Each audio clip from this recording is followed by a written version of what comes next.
ฮัลโหลสบายดีสวัสดีพ่อแม่พี่น้องยินดีต้อนรับขอซื้อสองน้องนัดกันมาซื้อสองสาวหน่อยเด้อมือนี้เฮาสิมาโหวตคะแนนให้อาริต้าเนาะทุกคนเนื่องจากว่าไก่สิฮอดมือประกวดแล้วหรือว่ามือไฟนอลเนี่ยเองเนาะทุกคนน้องนัดกับเพิ่นก็เลื่อนทางมาฮอดมื้อนี้แหละฮอดมื้อจักโมงฮอดมื้อนึงนี่คิดว่าสิมาแบบคำเพิ่นเมื่อบานประมาณจักมื้อ3เนาะ3 มื้อเพิ่นเมื่อถ่ายคลิปเมื่อเอาปลาเนี่ยพี่น้องน้ำมันขึ้นก็เลยว่าอัน FC เพิ่นฝากเงินมาให้เนาะพี่น้องมันค่าอันนี้ได้เขียวดิ FC เพิ่นฝากเงินมาให้อาริต้าให้โบสให้ว่าซั่นๆเนาะพี่น้องซะหน่อยก็เลยถือโอกาสนี้โบสให้อาริต้าได้ก็แล้วกันเนาะพี่น้องเพราะว่า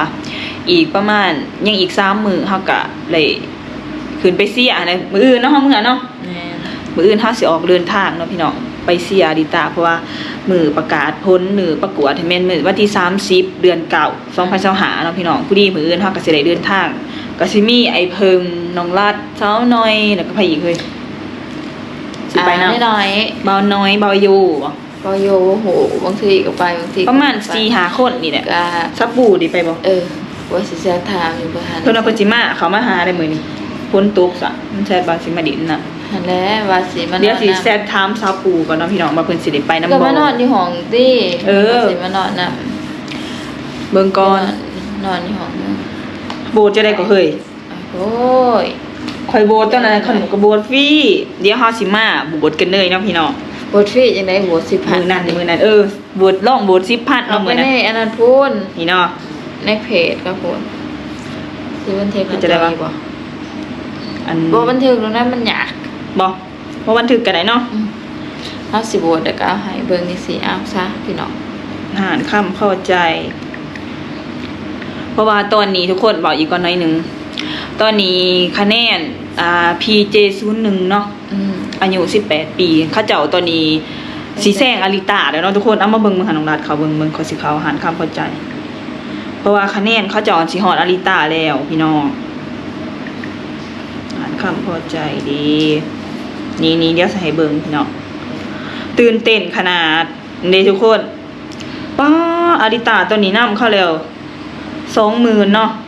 คะแนน30ปลายล้านได้นี่ล่ะนี่ทุกคนนี่ PJ001 นี่ PJ01 นี่ก็10 2130คะแนนเนาะทุกคนบัตรอาริต้า21,961คะแนนป้าอาริต้า1,000 คะแนนแม่นดืนกันได้เติบแต่ว่าหลัก2คือกันเนาะนี่ทุกคนตอนนี้ท็อปหาเนาะทุกคนตอนนี้แล้วสาวน้อยสิเขาไปโบสใส่เขากดดิ้งให้อยู่นี่บ่เฮ้ยเนาะได้จ้าไหลอยู่บ่เนาะถ้าไปอันนี้ต้องการ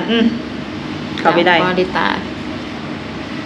มึงสิต้องเปิดอันนี้ไว้ซะเถื่อว่าอยากเห็นมันถึงหน้าจอไว้เพราะว่าผิดก่อนที่นี่นะของอาริต้าโบสนักเพิ่นเคยโบสเนาะ22,000โพสต์เมื่อกี้นี่เบิ่ง2โอ้เข้าขึ้นหน้าอันนี้ซื่อบัดนี้เฮามาเข้านี่มันก็เห็นคะแนนหลายนี่ตัวไหน500,000บ่500,000เฮาก็โบสเท่าละ99เนาะทุกคนเพราะว่ามันแบบนึงเพราะว่าคะแนนมันมีหลายคะแนนเนาะนี่คะแนนมี 10,000 25 50,000 90,000 99 990 500,000 5ล้าน900,000แล้วก็11ล้าน700,000 15ล้าน500,000ป๊าดขอยอยากมีเงินได้โหวตบาทเดียวเลยโป๊ะใส่ดุเนาะ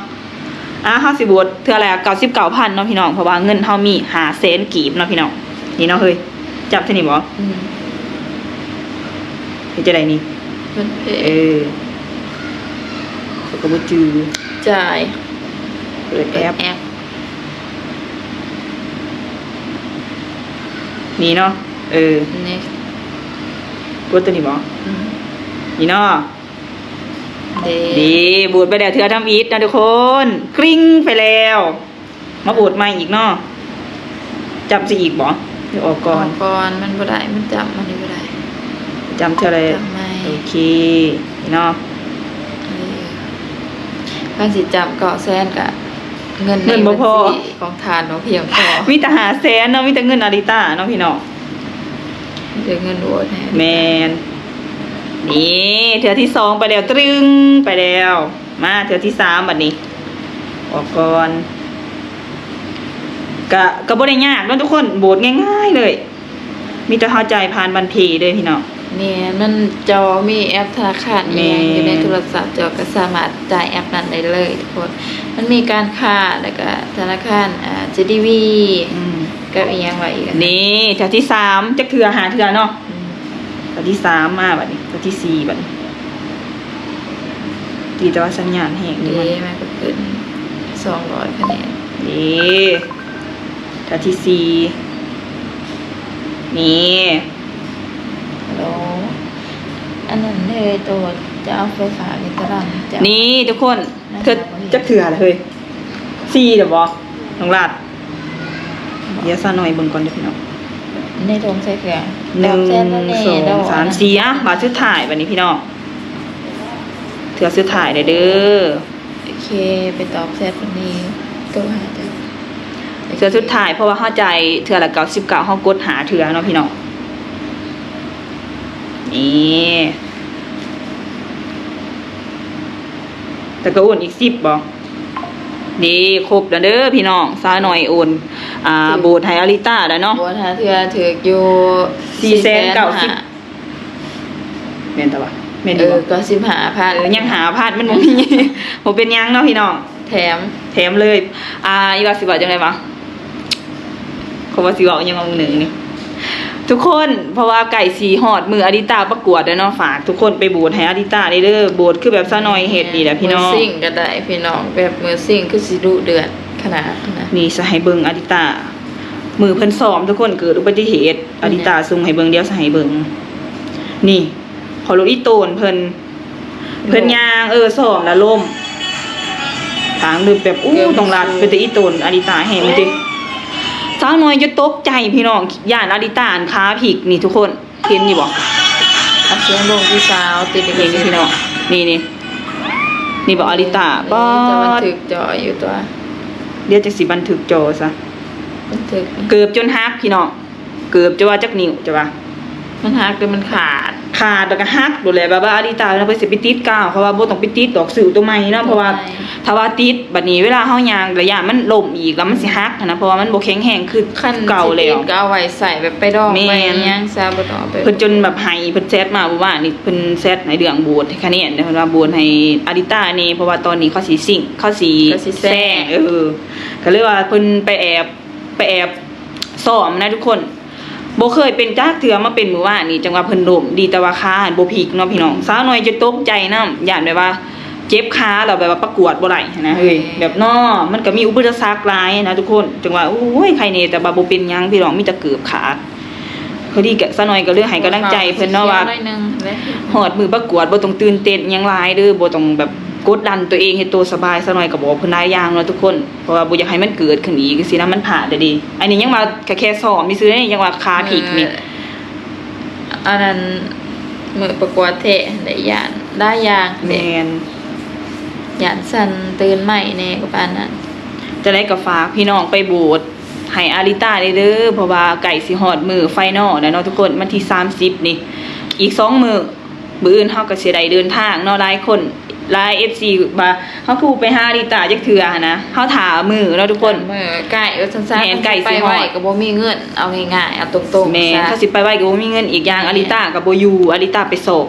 หั่นน่ะเฮาก็เลยไก่สิฮอดซะจังไปหาหมู่ ถ้า สิ อยาก นะ ซัพพอร์ตก็ค่าน้ำโมกค่าน้ำมัน แม่ ค่ มื้อถ้าสิเดินทางฝากทุกคน คันว่าอยากสนับสนุนสองสาวเนาะฝากค่าน้ำมันดอกน้ำมันรถค่ากินค่ายากก็สามารถมินิแกมให้เด้อพี่น้องเดี๋ยวสิเบิ่งอันนี้คะแนนอีกก่อนเนาะตอนนี้มันขึ้นแล้วบ่ ขึ้นประมาณ400 เดี๋ยวสิเข้าไปเบิ่งให้ 500แล้วเว้ยเนาะ ดีขึ้นแล้ว ขึ้น500คะแนน ขึ้นแล้วทุกคนเมื่อกี้เฮาเบิ่งเท่าไหร่200เนาะ 200 แม่นขึ้นแล้วทุกคนคะแนนอลิตานำเดี๋ยวสิแคปไปให้เพิ่นเบิ่งก่อนขอบูดเด้อขอสิส่งตัวนี้ให้เพิ่นเบิ่งก่อน มันเห็นคลิปมันก็ดีใจแหละ ฝากอลิต้าโอ้ยฝาก FC ฝากอลิต้า ฝากอลิต้า ฝาก FC น้องลาดสาวหน่อยไอ้คำแสงไอ้คำซีเพราะว่า FC ในทีมงานนี่แหละเนาะอยากซัพพอร์ตเพราะว่าไก่สิฮอดมือไฟน้อยแหละฝากทุกคนไปโหวตหรือว่าโหวตบ่ได้ก็ทักมาหาน้องหน่อยน้องลาดเด้อพี่น้อง มือสุดท้ายเด้อมืออื่นแม่น ทุกคน มืออื่นนี่เป็นมือสุดท้าย มือที่30หากับมันอยากยุ่งๆยากๆแน่ แม่นเพราะว่ามันเป็นมือประกวดแล้วเขาเจ้าสีสละแบบว่าหยุดโบสเลยหยุดการโบสเนาะ ปิ วัน ด ที่ โบสถ์ 30 ปิดโบสถ์เท่าไหร่วะ ประมาณจักโมงวะ 2 ทุ่ม ประมาณ2ทุ่ม ปิด มื้อวันที่ โบสถ์2 ทุ่มเนาะ 30มื้ออื่นก็ยังทันเนาะพี่น้องมื้อนี้28มื้ออื่น29ก็ยังทันยังอีก2มื้อเด้อพี่น้องซอยให้กำลังใจซอยเสียริตาแน่เพราะว่า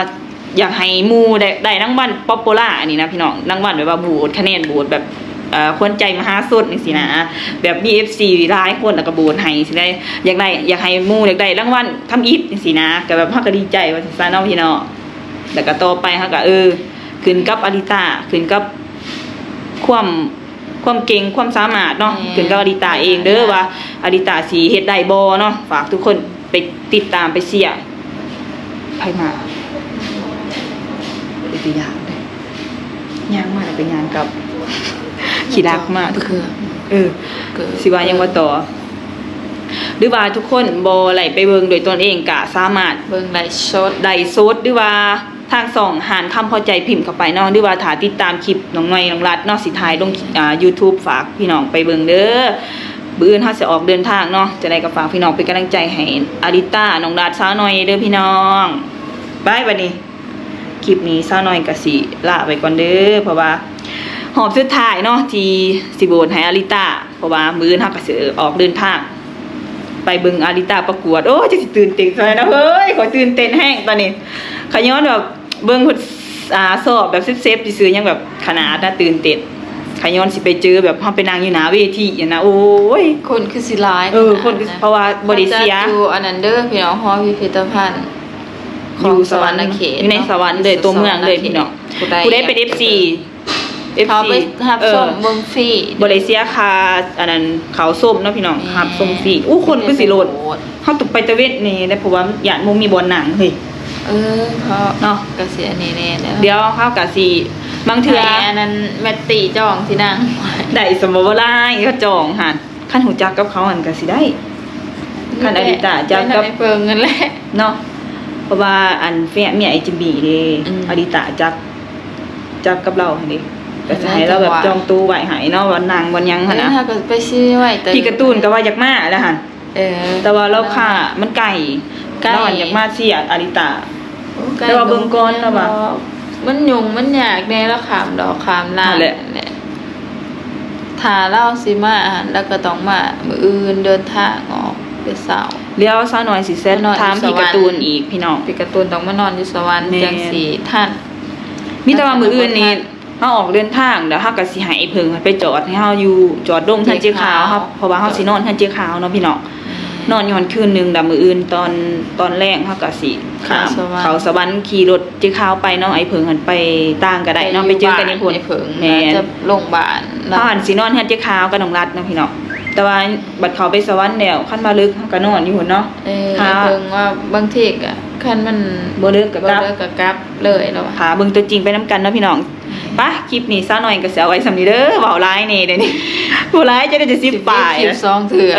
ใจกับฝากพี่น้องกดไลค์กดแชร์เด้อฝากเป็นกำลังใจ